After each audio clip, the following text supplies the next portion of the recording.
In a move that has sparked both admiration and apprehension in Hollywood circles, acclaimed actress Viola Davis, 60, is gearing up for a high-profile comeback to the stage and screen just weeks after completing a grueling round of chemotherapy for lung cancer. The EGOT-winning star, known for her powerhouse performances in films like Fences and The Woman King, shared an optimistic update on her health journey, declaring herself perfect despite the ongoing risks. However, medical professionals treating her have voiced skepticism about the timing of her return, highlighting the potential dangers of resuming a demanding schedule so soon after treatment. As Davis prepares for her appearance at the upcoming film festival on December 20th, her story underscores the delicate balance between personal resilience and medical caution in the face of a life-threatening illness. Davis's health scare came to light earlier this year when she publicly disclosed her lung cancer diagnosis in early September 2025. The revelation sent shockwaves through the entertainment industry, where Davis has long been celebrated as a trailblazer for Black women in film and television. Speaking to TMZ shortly after the announcement, she described the moment of diagnosis as a wake-up call that no one is invincible. Sources close to the actress confirmed that the cancer was detected during a routine checkup prompted by persistent fatigue and shortness of breath, symptoms she initially attributed to her rigorous work ethic. According to the American Cancer Society, lung cancer remains the leading cause of cancer deaths in the U.S., with over 238,000 new cases expected in 2025 alone, and survival rates heavily dependent on early detection and aggressive treatment. For Davis, the battle involved multiple cycles of chemotherapy, which she completed in late October, followed by targeted radiation to address any residual tumors. In a candid Instagram post on October 20th, Davis expressed her relief and determination. "If it weren't for the positive PET scan results, I couldn't dive into all these projects. I'm on the right path. We've managed to control this over the last 2 cycles, but that doesn't mean it can't come back at any time." She emphasized the need for vigilance, adding, "It's part of the story. We don't choose this." Despite the positive scan, a positron emission tomography test that detects cancer activity, Davis's medical team has urged caution. "The healthcare staff looks at me and says, this might not be the pivotal moment," she admitted in the post. "And yes, physically, with the amount of medication I'm still on, you're not at your best. But at some point, you tell yourself, come on, I have to do this." Doctors' concerns stem from the physical toll of chemotherapy, which can leave patients immunocompromised, fatigued, and vulnerable to complications like infections or recurrence. Dr. Marcus Hale, a leading oncologist at Cedars-Sinai Medical Center, not directly involved in Davis's care, but speaking generally on similar cases, told this outlet, "Patients like Ms. Davis, who are in their 60s and have demanding careers, face heightened risks when returning to work prematurely. The body needs time to recover, and stress can exacerbate underlying issues." Davis's decision to resume activities, including festival appearances and potential new projects, reflects her indomitable spirit, but has raised eyebrows among health experts who advocate for extended rest periods post-treatment. This is not the first time the 60-year-old artist has faced harsh adversity. Let's look back at the tragic life journey of Viola Davis. From the losses of her childhood to the silent battles that shaped the Hollywood icon she is today. On August 11, 1965, in a plantation house in St. Matthews, South Carolina, a place Viola Davis would later describe not as a farm, but as a plantation, a Black baby girl was born. That baby had no idea that 47 years later, she would become the first Black woman to win the triple crown of acting. Had no idea she would achieve EGOT, Emmy, Grammy, Oscar, and Tony. Had no idea that Time would rank her among the 100 most influential people in the world twice. Had no idea that the New York Times would place her at number 9 on the list of greatest actors of the 21st century. But before all that glory, Before the awards, before the stage lights and red carpets, there was a small child living in earthly hell, a hungry child, a child living in a rat-infested, condemned house, a child witnessing her father beat her mother, a child sexually abused, a child chased home from school every day by boys throwing bricks at her and calling her ugly because she had black skin. Viola Davis was the fifth of 6 children born to Dan Davis and May Alice Davis. Her father, Dan, was a horse groomer. Her mother, May Alice, had only an 8th grade education. Her father only had a 2nd grade education. They were born into poverty, grew up in poverty, and were raising children in poverty. St. Matthews, South Carolina, where Viola was born, was still a plantation. Her grandfather was a sharecropper on that plantation. Sharecropping was a legacy of slavery, where black people worked on white people's land and were kept in perpetual poverty by debt and oppression. It was and still is a plantation, not a farm, Viola wrote in her memoir, Finding Me. When Viola was 2 months old, her family moved to Central Falls, Rhode Island. Because 2 of the largest horse racing tracks in the country are in Rhode Island, Viola explained. Her father thought he could make more money there, but what he didn't know was that poverty in the North wasn't much different from poverty in the South. The Davis family moved to 128 Washington Street in Central Falls, and to this day, 128 is code name for hell, Viola wrote. The apartment was condemned, rat-infested, no work in plumbing, no working toilet. I never remember having a working toilet in our apartments, Viola recalled. Electricity was frequently cut off, gas was cut off. That meant no hot water for bathing, no heat for warmth. Viola and her sisters would go to school without bathing for weeks. Their clothes weren't washed for weeks. They were mercilessly bullied at school for smelling, for being poor, for their black skin. We were po, Viola wrote. That's a level below poor. I've heard some of my friends say, we were poor too, but I just didn't know it until I grew up. We were poor, and we knew it. There was absolutely no question about it. The family lived on food stamps and welfare checks, but food stamps were never enough to feed 6 children and 2 adults. After the public assistance check came each month, the family would go grocery shopping. But by the end of the month, the food would run out. We never had any food, Viola told Rhode Island Monthly. After the public assistance check came each month, we'd go grocery shopping. There was never enough food to last until the end of the month. I was always hungry, always looking for food anywhere I could find it. Viola and her siblings would rummage through garbage cans. They would steal from local stores. They would do anything to get food. School lunch was their only reliable meal. 17 million children in this country, so 1 in 5 children in this country go to bed hungry, Viola later said. I was one of those kids because I grew up in extreme poverty. I did everything you could imagine to get food. I've gone in the garbage. I've stolen from the local store constantly. But hunger wasn't the only pain. The apartment at 128 Washington Street was also severely rat-infested. Viola and her sisters would tie sheets around their necks at night so rats wouldn't bite them.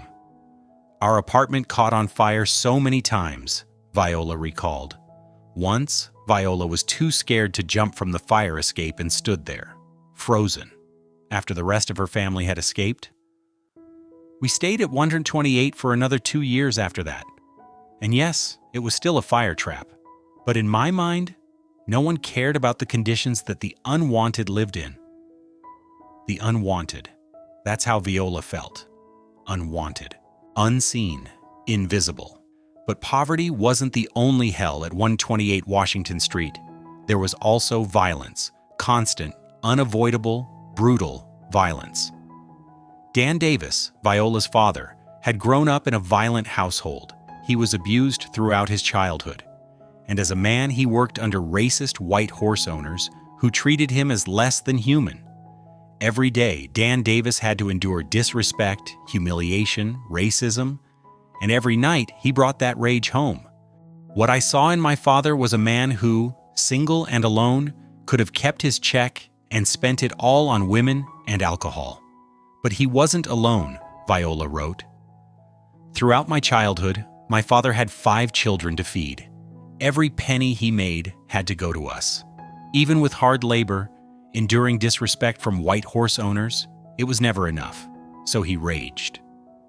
Dan Davis beat May Alice regularly. Not slaps, not yelling, but savage, brutal, merciless beatings. Viola recalled one specific time. He just swung his hand and slammed the glass against the side of my mother's head near her eye, and I saw the glass cut the upper part of her face near her eye, and blood just spurted out. Viola, just a small child, tried to intervene. I grabbed my sister Danielle with one hand and put the other between my parents, Viola wrote. Up to that point, we'd never tried to stop them. But it didn't work. Her father smashed the glass into her mother's head right in front of his daughter. Those memories never left Viola. To this day, she can still see the blood, can still hear the glass breaking, can still feel the helplessness of a child trying to protect her mother and failing. Dan Davis also had multiple extramarital affairs that he didn't try to hide. Viola distinctly remembered meeting one of her father's lovers, a large woman named Patricia. It was another humiliation for May Alice and for the children who had to witness their father's betrayal. But there was one pain Viola never told anyone about for years. A secret she kept out of shame, out of fear, out of not knowing how to speak it. Myself, my mother, my sisters, my childhood friend, we all have one thing in common, Viola said at the 2020 Rape Foundation event. We are all sexual assault survivors in one way or another. In her memoir, Viola revealed that her brother sexually abused her and her sisters. 3 of my sisters and I were often left unsupervised with my brother in our apartment. Sexual curiosity would cross the line, Viola wrote. He would chase us. We would lose. And eventually other inappropriate behavior happened that had profound impact. Viola didn't go into detail. She didn't need to. The pain in those words said everything. A child who couldn't protect herself. A child betrayed by someone who was supposed to protect her. But the most remarkable thing about Viola Davis isn't that she went through these things. It's that she chose to forgive. She wrote about her family with loving forgiveness, saying they did the best they could with what they were given. There's an emotional abandonment that comes with poverty and being Black, Viola wrote. The weight of generational trauma and having to fight for your basic needs leaves no room for anything else. You just believe you are what's left over. If hell at home wasn't enough, school was another kind of hell. Central Falls, Rhode Island in the 1970s was a predominantly white town, and Viola Davis, with her dark black skin, was not welcome 3rd grade. 8 years old. That was the year Viola's life changed in a way she would never forget. Every day after school, a group of boys would chase Viola home. They would throw bricks at her. They would yell racist slurs. They would call her ugly. They would tell her she wasn't worthy, that she was less than, that she didn't matter. And Viola, just 8 years old, believed them. This is the memory that defines me, Viola wrote. More than bedwetting, poverty, hunger, sexual abuse, and domestic violence. I defined myself by the fear and rage of those boys. I felt ugly. I felt unwanted.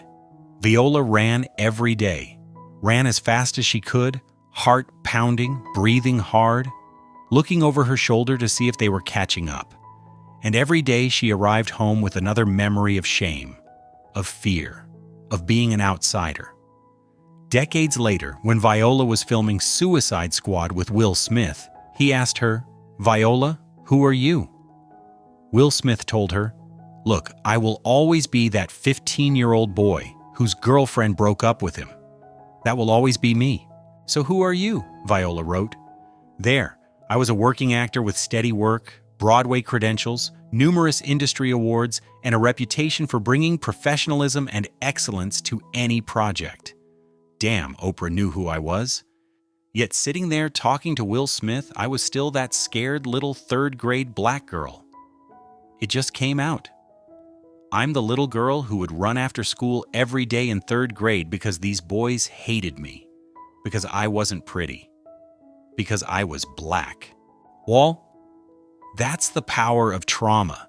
You can become the richest, most famous, most respected person in the world, but in your mind, you're still the 8-year-old child being chased home. But it wasn't just white boys. Even within the black community, Viola faced rejection. She was too dark-skinned. Darker than a paper bag, as people put it. Colorism, discrimination based on skin tone, is a painful issue in the black community. People with lighter skin are often seen as more beautiful, more desirable, more valuable. And people with darker skin, like Viola, are often seen as less than.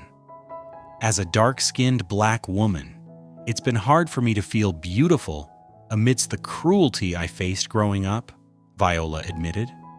She didn't see herself in books, didn't see herself on TV, didn't see herself in magazines. Every beautiful image she saw was white people or black people with lighter skin. Never anyone who looked like Viola. Who tells you who you are? Who tells you how you're supposed to live? Who tells you how you're supposed to feel joy and find yourself and find peace and find all those things? If there's nothing like that around, then who defines it?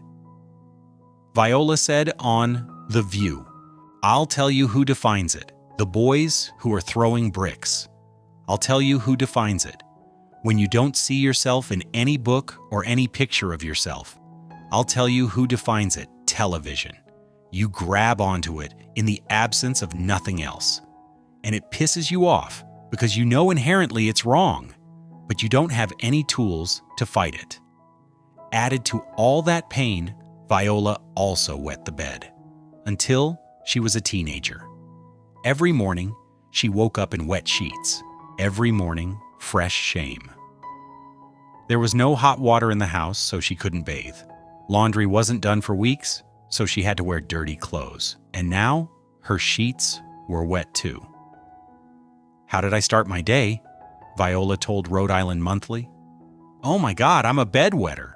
Oh my God, I have no running hot water, no phone, I'm hungry, I don't think I'm pretty, I'm too fat." That's how Viola started every day. With shame, with self-hatred, with the belief that she didn't deserve love. But amid all that hell, Viola found two safe places. Two places where she could escape the horrible reality of her life. The first was the Adams Memorial Library in Central Falls. Viola devoured books. She read everything she could get her hands on. Books took her to other worlds, other lives, other possibilities. In books, she wasn't the hungry, dirty, unwanted girl. She could be anyone. The second was theater.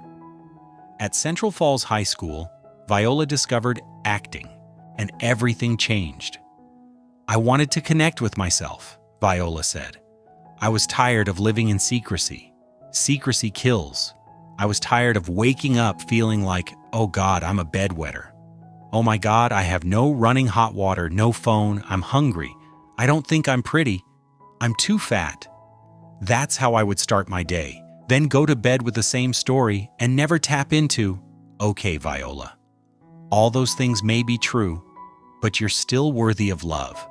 Theater gave Viola a way to explore her authentic self, to release that shame, to forgive herself, to discover herself, to not apologize for the good or the bad. "I feel like I show parts of that through my character," she said. But the person who truly changed Viola's life was Cicely Tyson. When Viola saw Cicely Tyson appear in The Autobiography of Miss Jane Pittman, she saw a black woman with dark black skin on screen.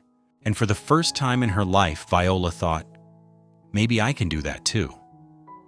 She was the physical manifestation of my dream, of hope, of possibility, of who I could become. Viola said about Cicely Tyson. She compared seeing Tyson on screen to seeing the rabbit out of the hat, because it allowed her to access a new reality she didn't have to create herself. Viola graduated from Central Falls High School in 1988 and enrolled at Rhode Island College. She majored in theater, honing the talent she'd discovered in high school. At Rhode Island College, her teachers recognized something special in Viola. They encouraged her to apply to Juilliard School in New York City, one of the most prestigious acting schools in the world. In 1993, Viola was accepted to Juilliard. This was the opportunity of her lifetime, a chance to escape 128 Washington Street, a chance to become who she knew she could be. But even at Juilliard, a place for the most talented actors, Viola still felt like an outsider. She was still poor. She didn't have nice clothes like the other students. She didn't have the connections they had. She didn't come from a wealthy or educated family. She came from 128 Washington Street, from poverty, from violence, from hunger. But Viola worked harder than everyone else. She poured sweat, blood, and tears into her craft. And in 1993, she graduated from Juilliard with a certificate in performing arts. But graduating from Juilliard didn't mean instant success. Viola spent the next several years struggling to find work. She took small roles in film and television. She worked in off-Broadway theater. She worked as a waitress to pay rent. "I was poor until I was 32 years old," Viola told the New York Times. "I was a server at the Marriott for 6 years. Or a doubt." Hollywood didn't know what to do with Viola Davis. She didn't fit the mold. She wasn't the light-skinned, beautiful black woman Hollywood wanted. She didn't look like Halle Berry or Zoe Saldana. She was dark. She had a wide nose and full lips. She looked real. She looked like real black women. And Hollywood didn't want real black women. They wanted Hollywoodized versions of black women. Lighter, smaller, more digestible for white audiences. But Viola refused to change herself. She refused to fit the mold. She would be herself, even if it meant fewer roles, less money, fewer opportunities. In 2001, Viola had her breakthrough theater role in August Wilson's Broadway play King Hedley II. Her performance as Tanya earned her first Tony Award nomination. This was the moment when critics and the industry began to notice Viola Davis. She wasn't just a good actress. She was a true artist, capable of reaching emotional depths that very few actors could reach. But even with that recognition, film and television work remained scarce. Viola continued taking small roles in TV shows like Law and Order and films like Traffic, 2000, and Solaris, 2002. In 2008, Viola appeared in the film Doubt with Meryl Streep, Philip Seymour Hoffman, and Amy Adams. Viola's role was Mrs. Miller, a mother confronting a nun about her son's future. Viola had only one scene in the entire film. One scene, 8 minutes. But those 8 minutes changed her life. In that scene, Viola Davis delivered a performance so powerful, so painful, so human, that audiences cried, critics were stunned, and the Academy noticed. Viola Davis was nominated for an Oscar for Best Supporting Actress for those 8 minutes of screen time. She didn't win. The award went to Penelope Cruz for Vicky Cristina Barcelona, but it didn't matter. Viola Davis was now an Oscar-nominated actress. She was now a major player. "I believe Doubt made people see me," Viola later said. Number 29. In 2006, Viola did something she'd struggled with for decades. She forgave her father. Dan Davis had beaten May Alice for years. He had made his children's lives hell. He didn't protect them. He didn't provide for them. He hurt them. But Viola realized something. Her father was also a victim. He grew up in poverty. He grew up in violence. He grew up in a world that told him every day he was less than human because he was black. And he brought all that pain home. "My father had 6 kids and 5 kids within the first 6 years of their marriage," Viola wrote. To anyone who cares, that's a joke. He wasn't trusted to manage money. He wasn't trusted to manage his own life, but he was trusted to raise 5 kids. Viola called her father and told him she forgave him. He cried. They talked, and for the first time in her life, Viola felt peace with her father. Dan Davis died in 2006, just a few months after that call. But Viola knew she'd done the right thing. She'd put down the burden. She'd let the anger go. She'd chosen forgiveness. I don't believe my father did what he did because he hated his family, Viola wrote. I believe he simply didn't know what else to do. He grew up in violence. He grew up in poverty. He grew up being told he didn't matter. And he believed it. In 2011, Viola starred in The Help alongside Emma Stone, Octavia Spencer, and Jessica Chastain. The film told the story of black maids in 1960s Mississippi, and Viola's role as Aibileen Clark earned her a second Oscar nomination. But The Help also brought Viola a lot of criticism. Many said the film was a white savior narrative, a story about a white woman saving black women, that it framed black women's stories through a white lens, that it simplified the pain of race and packaged it into a neat, digestible package for white audiences. Viola agreed. Years later, in a 2018 interview with the New York Times, she said, "I violated this and I regret it. I regret The Help. No one wants to be reduced. No one wants to have black people say, 'You don't know anything about what I had to go through to get over.'" But she also explained why she took the role. "I just felt that the opportunities for women of color were so sparse. There was so much we couldn't do. So many places we couldn't go." In 2003, Viola met Julius Tenen on the set of the TV show City of Angels. Julius was an actor and producer, and Viola knew immediately that he was the one. "We met on set for 3 weeks," Viola said. "He understood me at a profound level." Viola and Julius married in June 2003, and Julius brought 2 children from his previous relationships into the marriage. Viola became stepmother to them. But Viola wanted a child of her own. She tried to conceive naturally, but struggled. She went through fertility treatments. She tried IVF. Nothing worked. In 2011, Viola and Julius decided to adopt. That October, they adopted a newborn baby girl named Genesis Tenen. "I always wanted to be a mother," Viola said. "I wanted to create a family different from the family I grew up in." Genesis is the light of Viola's life. The daughter Viola never thought she'd have. A chance to create a childhood different from the one Viola had.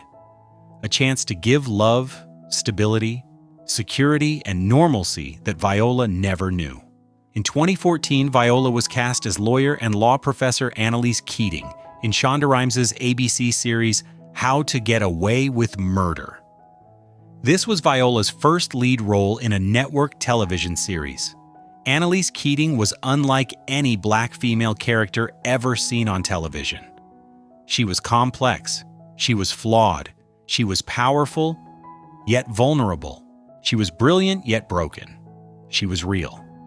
And in a specific scene in the first episode of Season 2, Viola did something no black actress had ever done on primetime television. She took off her wig, removed her false lashes, wiped off her foundation, and showed the audience her real face. "That scene was really important to me," Viola said, "because as a black woman, we're never allowed to just be human. We always have to be something else. Stronger, prettier, more perfect. I wanted to show that vulnerability." In 2015, Viola Davis became the first black woman to win the Emmy for Outstanding Lead Actress in a Drama Series. Her acceptance speech was a historic moment. "The only thing that separates women of color from anyone else is opportunity," Viola said, voice full of emotion. "You cannot win an Emmy for roles that are simply not there." So here's to all the writers, all the producers out there putting these women of color, women online, in their stories, on TV, thank you. To Harriet Tubman, thank you so much. Thank you. In 2016, Viola reprised the role of Rose Maxon in the film version of August Wilson's Fences, alongside Denzel Washington. This was the role Viola had played on Broadway in 2010, and it had earned her a Tony Award. Her performance in the film was magnificent. She brought all the pain, all the forgiveness, all the strength of a woman who had endured years of betrayal and still stood strong. On February 26, 2017, at the 89th Academy Awards, Viola Davis won the Oscar for Best Supporting Actress for her role in Fences. She became the first Black woman to win the Triple Crown of acting: Oscar, Emmy, and Tony. Viola's Oscar acceptance speech was one of the most powerful in Oscar history. You know, there's a cemetery in the South where they bury the destitute, and where I come from, any Black person who died was brought to that cemetery and buried, and no one cared. You know, I became an artist, and thank God I did, because we are the only profession that celebrates what it means to live a life. Viola cried, voice full of emotion, continuing, "So here's to all those people who are buried and forgotten.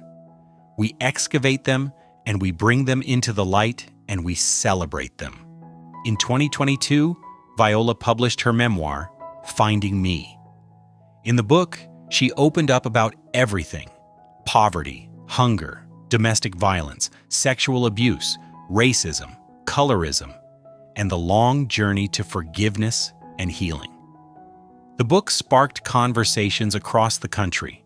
People were shocked by the details of Viola's life. Many didn't know that this celebrated star had lived in such extreme poverty as a child, that she'd been abused, that she'd been bullied and chased home from school. But Viola didn't write the book for sympathy. She wrote it for liberation, to release shame, to tell other children living in similar situations, you are not alone. You are not defined by your circumstances. You deserve love. "I wrote this book for everyone who feels they're not seen," Viola said. "For everyone who feels they don't matter. For everyone who thinks they don't deserve love. I want you to know, you are seen. You matter. You are worthy." Today, at 59 years old, Viola Davis is one of the most respected actresses in the world. She's achieved EGOT. She's made history multiple times. She's broken barriers for Black women in entertainment. But more important than awards, Viola Davis has changed the conversation about what Black women can be. She's proven that you don't have to be lighter, smaller, more digestible to succeed. You can be yourself, real, complex, imperfect, and still reach the top. She's also used her platform to advocate for those without voices. She's an anti-hunger advocate. Working with the organization Hunger is to eliminate child hunger. She advocates for women's rights, LGBTQ+ rights, and racial justice. "I will never forget where I came from," Viola says. "I will never forget that little girl at 128 Washington Street. She's the reason I do what I do." Viola Davis's life is proof that your circumstances don't define your destiny, that you can come from poverty, from violence, from abuse, from trauma, and still become great.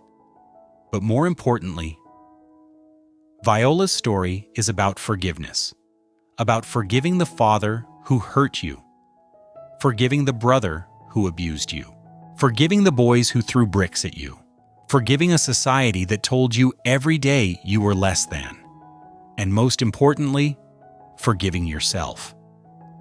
Forgiveness doesn't mean you forget, Viola says. It means you let the anger go. It means you choose peace over rage. It means you refuse to let your past define your future. From the plantation in St. Matthews to the Oscar stage, from 128 Washington Street to the heights of Hollywood, from the girl chased home to the woman making history. That's Viola Davis's story. A story of tragedy, but also a story of triumph. A story of pain, but also a story of healing. A story of abandonment, but also a story of being found. "I found myself," Viola wrote in her memoir, "and in finding myself, I found peace. Viola Davis's comeback, if realized, will undoubtedly be an emotional milestone for her admirers, her children, her husband, but especially for the actress herself. As she navigates this chapter, her journey serves as a testament to human endurance, reminding us that even icons face vulnerabilities. With upcoming projects potentially including a biopic or stage revival, the world watches with bated breath, hoping for her full recovery and continued contributions to the arts.